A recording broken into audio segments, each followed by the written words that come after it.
Hello, I'm Damogron, and today I'm going to walk you through my updated PvP Sorc healer build.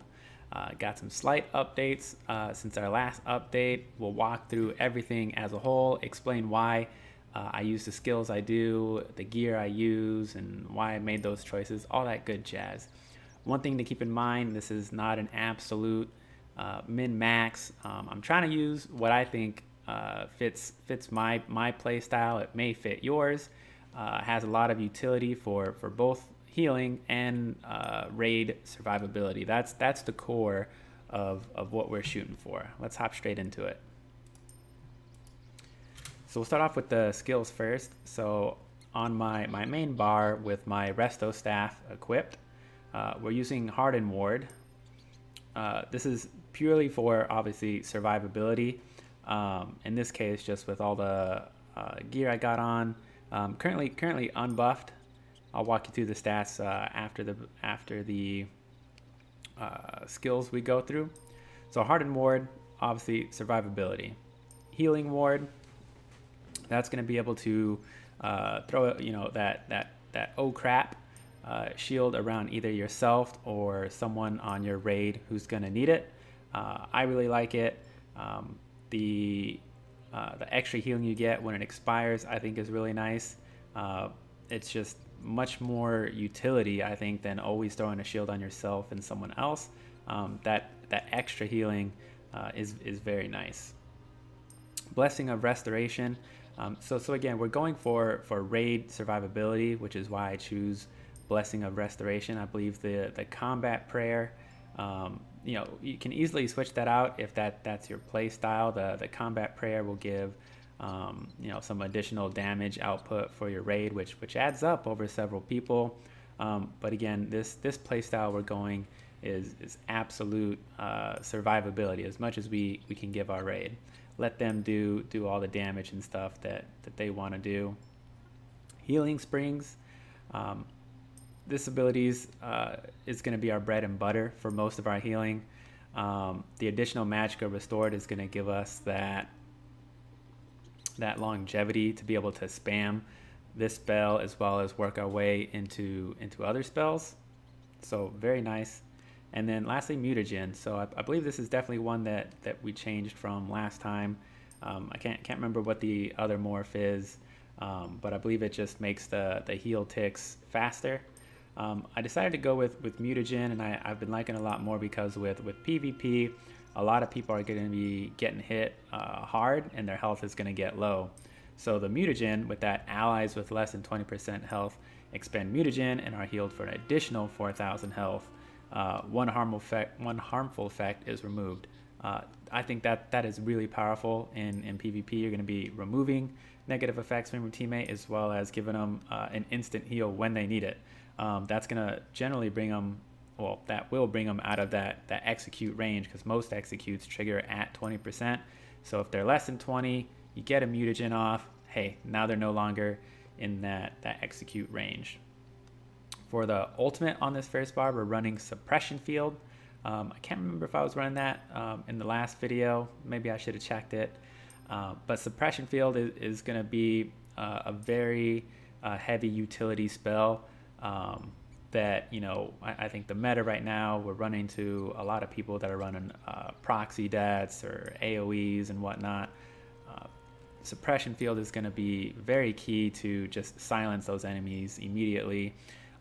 It's also an area where once it's triggered, a lot of people in your raid can go and hide underneath that bubble. So it's a double effect.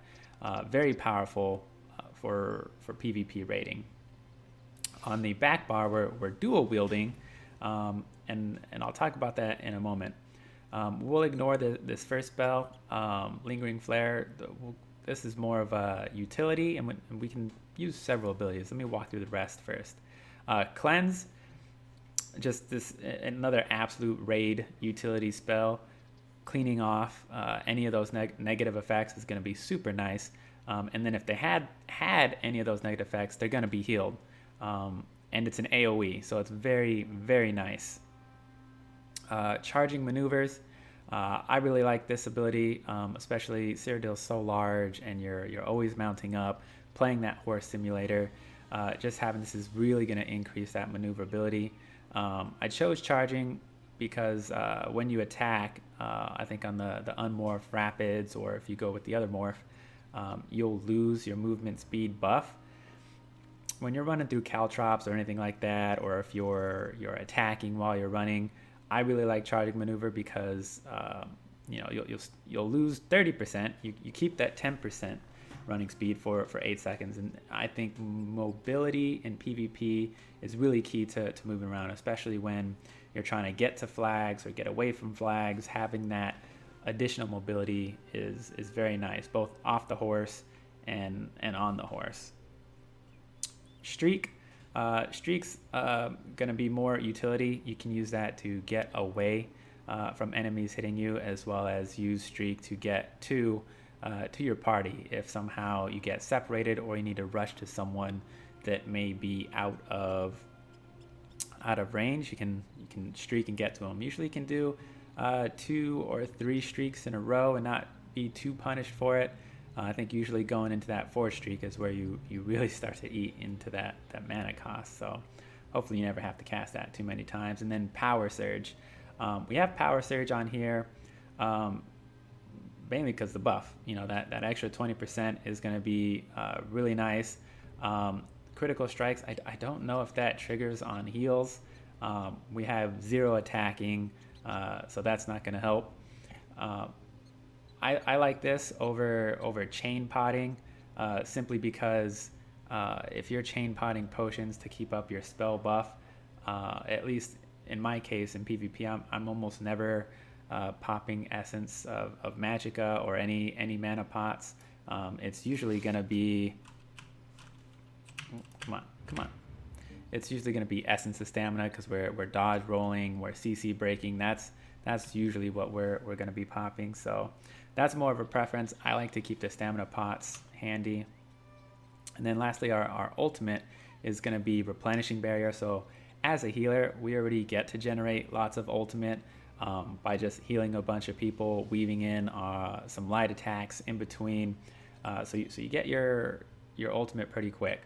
So I wanted to stay with Replenishing Barrier because we get the 4 ultimate restored. And there is a cap of 20 people that your barrier can hit. So if you're running an raid, I do a lot of group PvP. That's going to be 80 ultimate that you're going to get back when that barrier is over, expires, disappears, gets eaten up, whatever you want to call it.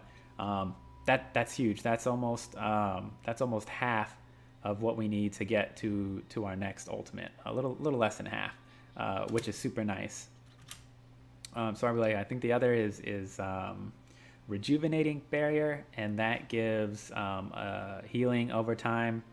There are certain cases for that, I would think, but in my case, being as a healer, the sooner we can get another barrier up, the better.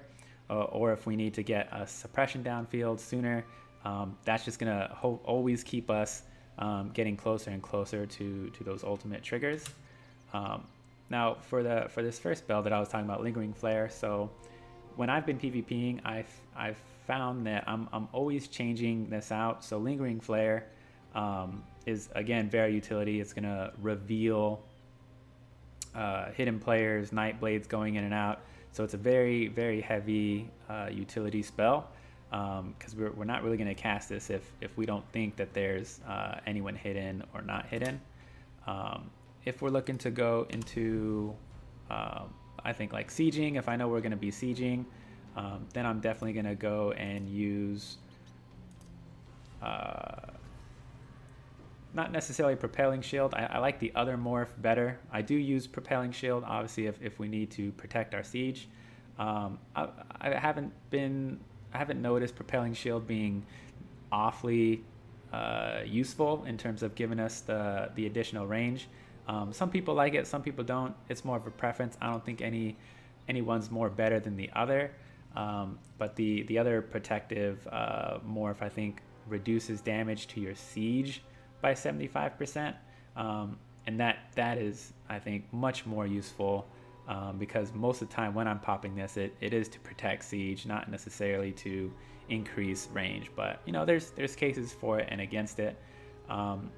If you, a lot of times I've also been using a proximity detonation on this bar, which would be our only attacking spell, mainly because sometimes it's fun to just throw it on. Sometimes I found that you know, people get scared and they may try and stay away from you, especially if you have a group on you. You know, you put the proximity on, you get that big red ring of death, and the more people that are near you, the more damage it's going to hurt. We don't have a whole lot of damage as a healer, as I go through the stats in a little bit, but it scares people away sometimes. They don't know how much spell damage you're rocking. So I find that we have, you know, one flex skill where we can really change out our skills based off of what the raid needs. So let me go ahead, we'll take a look at our stats. So I'm currently in Hrothgar right now. I'm not in PvP, I'm not buffed at all. I just have Boon the Apprentice, which I'll talk about in a moment, and my pay to win member subscription. So if we look at our stats, we're rocking you know, about a little over 25,700, Magicka 14,500, max health, stamina a little over 9,000. We don't care much. We're usually not on our dual wield bar when we're casting, so I'll go back to that. Our Magicka recovery is at 2238, and our spell damage is at 2013. When we do go to our dual wield, we do get a little bit more spell damage and a little bit more Magicka recovery. That's going to be really nice. You know, if we do have to be low, we can switch to our dual wield for a little more regen, as well as our barrier is based off of spell damage. So if we look at so order is key. So I have my barrier on my back bar, so we can see it does 30,863 damage shield. If I were to switch, and let's go ahead, we'll check the support. Now it's at 29,000, so it's not a huge difference, but it is a difference. You know, you take that 1,000, multiply it by 20 people that you hit, that's 20,000 hit points right there. So it does make a difference. So that's why we have that on the back bar for that additional spell power. If we look at our attributes, I got 47 into Magicka and 17 into health. So I've been playing around with this. We're not an all-out min-max DPS build where, you know, I think maybe in my last video we put all our points into Magicka. We are going to be PvPing. I think even if you're doing some PvE, there's some good one-shot mechanics. So I got 17 points into health, and that's just, we're in PvP. We're gonna get hit. So why not have that little bit of extra health? If you're really on the ball with your shields, whether that be Healing Ward, Hardened Ward, or if you roll Annulment, and you feel comfortable putting everything into Magicka, cool, awesome. You're doing a better job than I am. I try to keep Hardened Ward up, especially when I know I'm gonna take damage, but sometimes you forget, it falls off. So that extra, I think like 2,000 or so health that we get by having 17 points into health is very nice. Now one thing as we go through and I talk about the gear in the next part, the core thing I want to point out is the spell damage and Magicka recovery. Those are going to be the two key things. Of course, our max Magicka. If we had, I think, like 61 points, we'd be closer to 27,000 or so. But spell damage and Magicka recovery. So when I go through the gear, you can mix and match. I mean, there's going to be alternatives to the gear I'm about to show you that I'm wearing, some replacements that you can go through. But the key thing that we want is Magicka recovery, and then spell damage. Those will be our top two priority stats. Because as a healer, the more Magicka recovery you have, the easier it's going to be to spam your spells, to keep throwing your mutagens down, your healings down, your springs down, all of those. If you can double cast those versus casting once, almost every time double casting is going to be better than casting once, which is why we can sacrifice spell damage for Magicka recovery. Let's go ahead. Let's jump into the gear. So for the gear, I'm running a 2-piece hat of the Archmage for head and shoulders.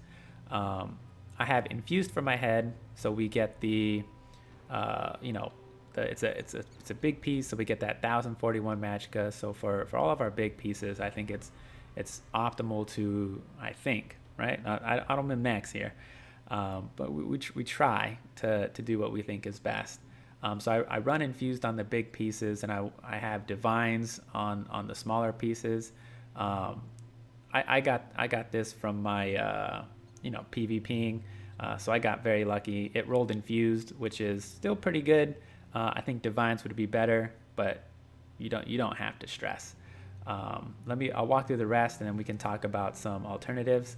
So we have a 2-piece Archmage set, and then we're running a 5-piece Kagrenac.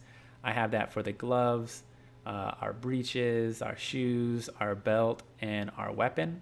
That's what's giving us our 5-piece, which is going to give us max Magicka, Magicka recovery, some max health, and then we have the awesome 5-piece bonus, which I really like in PvP, is the Kagrenac's Hope, which is an additional 224 spell damage, and we get the 25% res bonus and a little Magicka bonus when we do res someone. That 25%, even though it's I think probably most popular with Templars because they also have some passives that increases their res time. It's still very nice even running it as a Sorc, because so often you'll find yourself like if you just had that quarter of a second or that 2 more milliseconds, you could have res somebody because someone walked up and interrupted you. So it does make a difference. It's very satisfying when you get to pull that res off and then they interrupt you, and it's like too late. Got your buddy up, you keep him healed, he takes care of the guy that just tried to interrupt you. Very nice. Then we have a 4-piece Trinimac. I can't remember if I was running 5-piece in the last video, but now we're running 4-piece. So we have 1 robe and 3 jewelry. Both of these, all our gear is either Divines, Infused, and all our jewelry is Arcane. The 5-piece, I never really saw like that really making a difference. The heal felt very insignificant, and we didn't really have a whole lot of ways of triggering it. I think just our healing bubble and barrier were the only 2 spells that would trigger that. I'm not spamming those nearly enough to make that always trigger.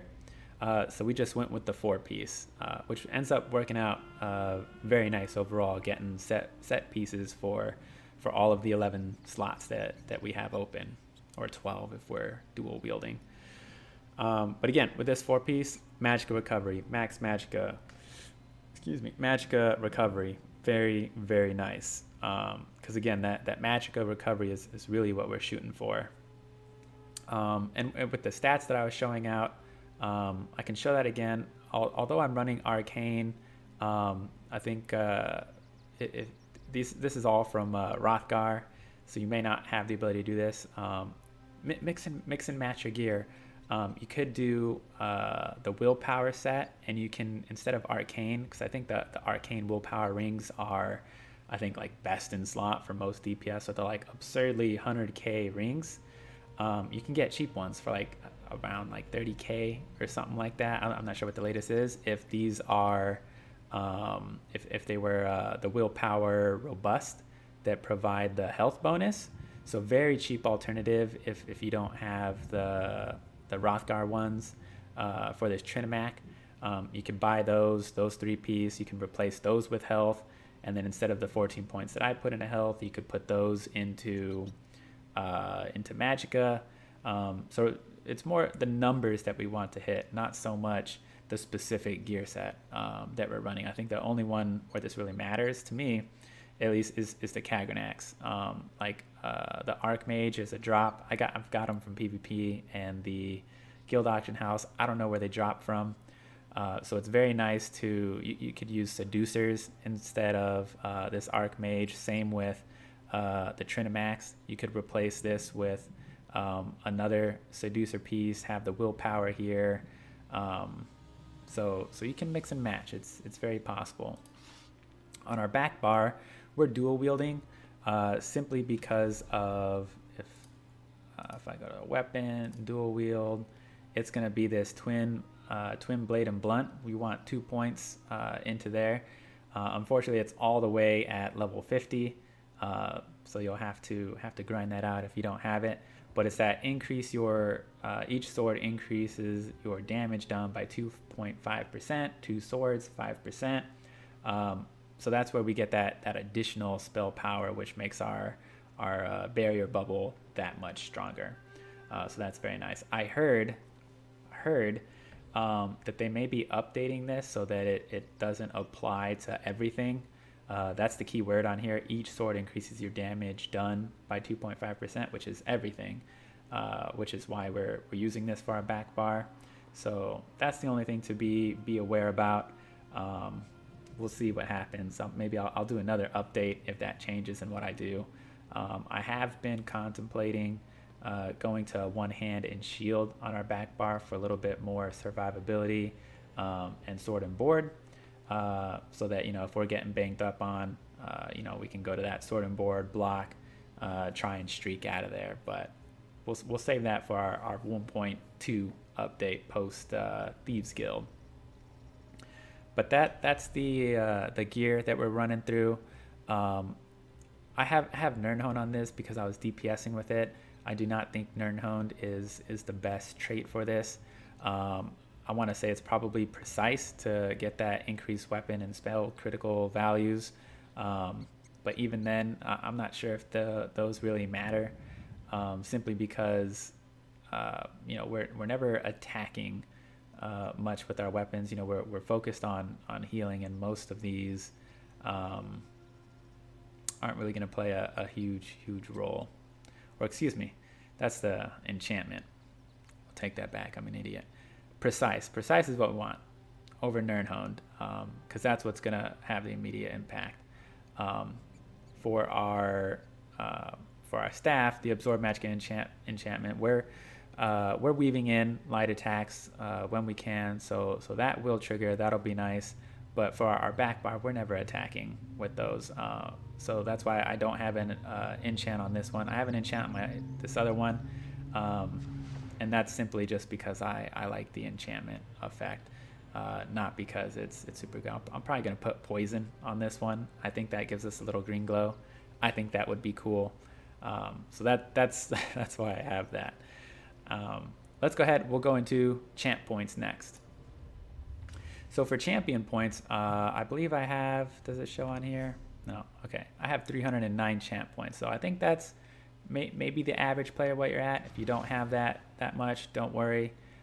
Again, what I want to stress is, you know, do what you can to make that Magicka recovery go up, followed by spell damage, followed by max Magicka. Those are some of your key stats that you want to put up. And then, you know, obviously your health, because you don't want to get one shot out there in the world.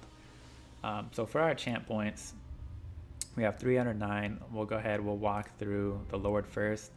I put 100 points into Bastion because of our healing ward, our Hardened Ward, and our barrier. All three of those will get buffed by Bastion, which is super nice, especially barrier. That 24%, 20 people that it's going to hit, very, very nice. The other pieces, the other points I'm putting points into now is light armor focus, because getting hit by Wrecking Blow hurts. That's a physical attack as far as I know. So hey, why not increase our physical resistance? Wearing all light armor passes that we get, you already get bonuses to like spell resistance. So physical resistance is I believe what we're lacking in terms of survivability. You could go into Elemental Defender. You could go into Harding. You could go into Thick Skinned. That would all be, you know, preference. I mean, any one of these is gonna, it's no matter what, it's gonna increase your survivability. To me, I just think light armor focus is gonna be, you know, our next best move. We're an Argonian, so we don't need to really worry too much about poison. Like I was saying, we're a Sorc. We have passives. We're wearing light armor on all the pieces, so we're a little covered on Elemental Defender. Maybe thick skin, but I don't feel like there's too many damage over time effects that we're getting hit by. It's a pretty bursty world out there in PvP right now. Looking at other ones, quick recovery I don't think is that great, since we're a healer. We're already spitting out heals. Nourishing, increase the feeling potions. Yeah, I'm not gonna go all through the other reasons, but those are the two that I focus on. Bastion, absolutely 100 points, and then filling out light armor focus last. Let me see, I'll go into the main one first. So in the lover, we've got 81 points into Arcanist. I may start putting more points before I finish out the other one. So magical recovery, like I was saying, is very key. We're a healer. The more regen we have, the easier it is for us to spam spells. On the other one where we're spending points is Magician. Reduce the cost of spells. So again, if we're spamming and those spells also cost less, it's a win-win situation. I'm not sure what the latest in terms of with absolute numbers, whether reduced cost is better than regen.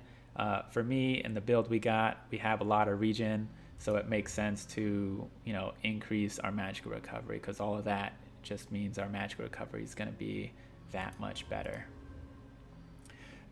Going into the apprentice, we have 83 points into blessed, increases the effectiveness of healing we cast. We're a healer, so we get a lot of utility out of that. And then Elfborn, increase the damage and healing dealt by spell criticals. So I'll only put 20 points there. I'm going to finish out with blessed before I put any more points into Elfborn, because our crit isn't very high, which is okay. As a healer, you're not worried about putting out big bursty heals. You're worried more about getting those consistent heals out. That's what's important, is knowing that you can heal someone, not waiting to get lucky and get a crit spell on them and then the crit wasn't good enough and they still die. Getting out those consistent heals, that's what we like. So that's the build. Very cool build. I like it. I feel like I have a big impact on my team when I'm healing. Hopefully you guys enjoy healing too. If you have any questions, comments, feel free to let me know. I'll try to answer them. And yeah, enjoy the build. Hope you guys like it as much as I do. Good luck out there.